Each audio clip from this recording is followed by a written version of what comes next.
there's something else that I could do, you know. I felt like I was worth more, and there's more to life than just those silly jobs, you know. More to life than being on the beers and getting in trouble, and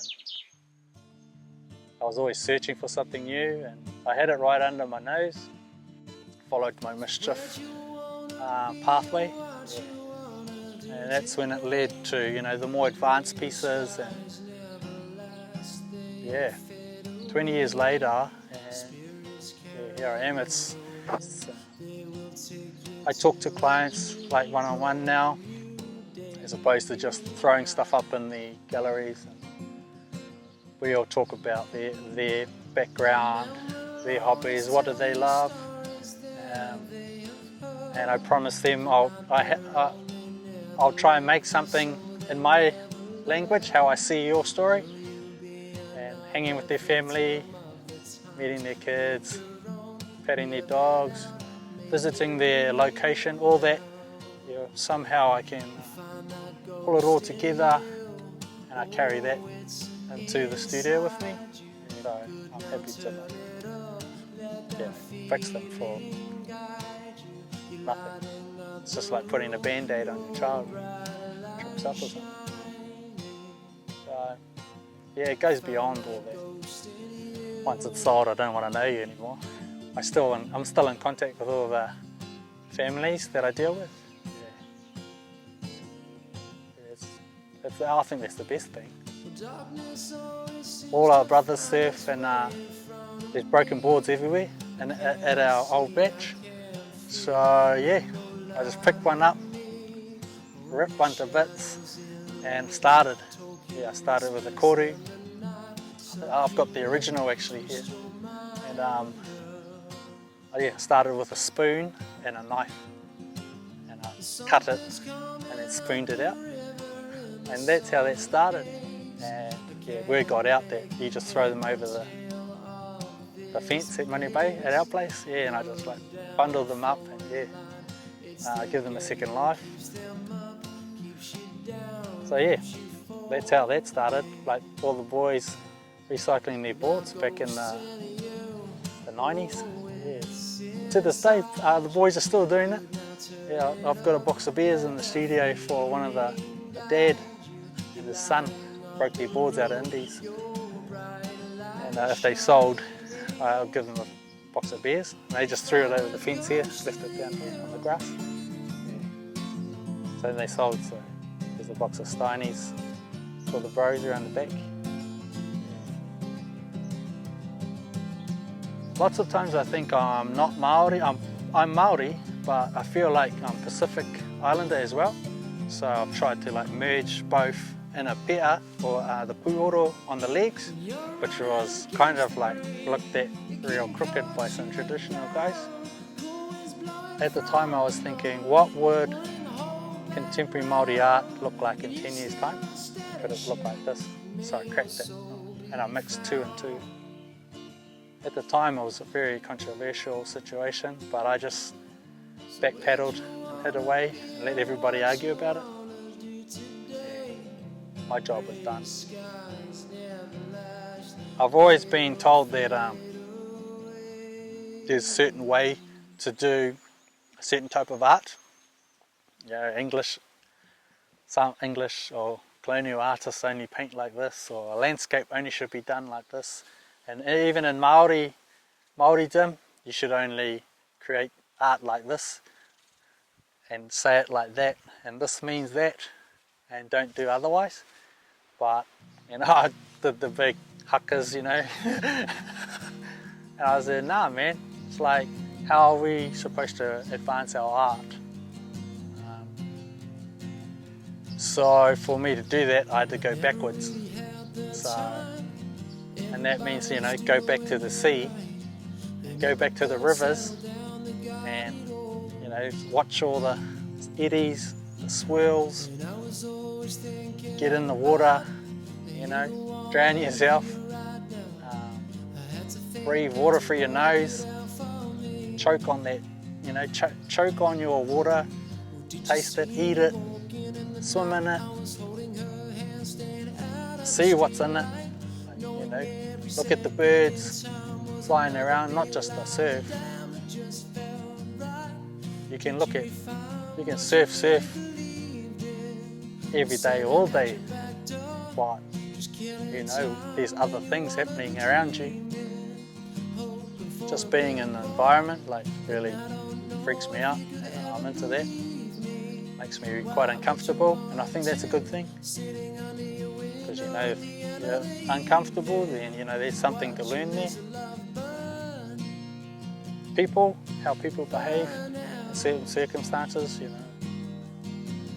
know, life and death situations. How do you take, you know, loved ones?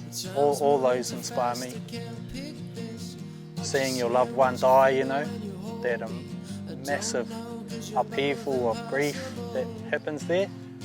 How can you process that energy into I don't know, some art? Maybe? Yeah, there's just so much that inspires me. So, just humans in general, like we're so smart and so clever, and we can send people to other planets. But we're so stupid too, We're beating up our own planet. So, all that matters.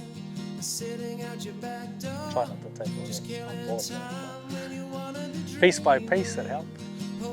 Like, you know, from art piece to art piece. I try and bottle one energy for that. So there's just too much inspiration that you could draw from. Well, I draw from simple patterns. I see lots of patterns in the ocean, plants, small things. It's everywhere. Me and my story, it might as well just be me telling it. So here I am, and I'll do it. And yeah, people like to pay me for it, so it seems to pan out.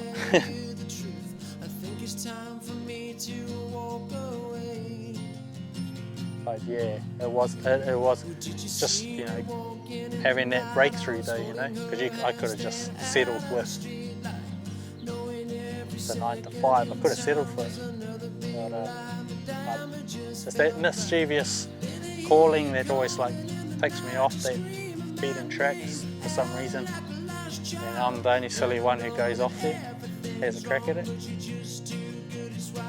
Life is way different than back in the day. So I thought that was the world, like just surfing and protecting your turf. And, you know, some reason I thought me and many other guys thought it was our right to have first digs at this free resource. I think we just get trapped in a little cycle, I think that's probably just one of the many reasons why I thought I needed to change something. Yep, so 2 kids, a son and a daughter. Yeah, that's a pretty humbling experience. My missus, we've been together for as long as I've been doing the art, I think. Oh, yeah, as long as I've been getting paid. Over 20 years we've been hooked up. Just a little village girl from Upper Wainui Road. And she's watched we've both grown all through this process. Yeah, we've become our own little favourite entrepreneurs ourselves. We took the risky route. But yeah, it's all panned out. Wanted to introduce our kids to the rural life, because school down here is like, you know, barefoot.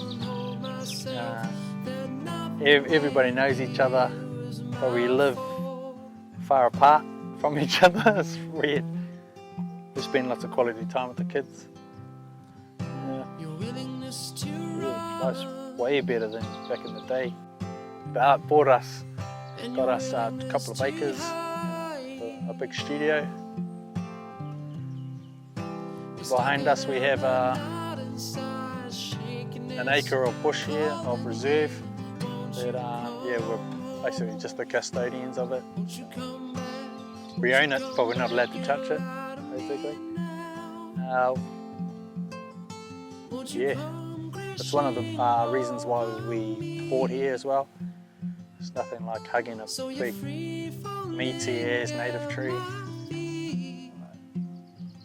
We love it here. Very peaceful. Summertime, the place to be. We've got surf, South Ruapuki over here, North Ruapuki, 10 minutes. Yeah. Home's only 15 minutes. Beautiful school. We're in a pretty good spot. Hopefully, so 2019 we will have a gallery here on our location in Tamata, operating, and the updates, you can follow the updates on Instagram. Yeah, we'll keep all that updated there. But 2019, 220, we'll be dealing straight off here, off the whenua. Yeah, it's a big step, but that's where our clients want us to be. So.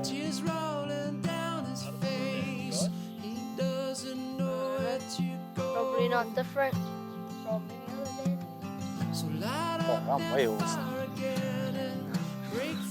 Look at me. Oh, you're awesome, mate.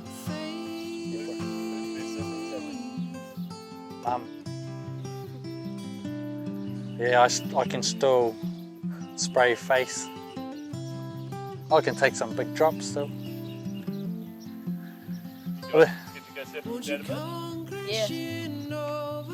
He doesn't come out that much though. Me? Mika. Mika's more like a summer surfer. Then it like surfs when it's hot, eh? And when there's treats.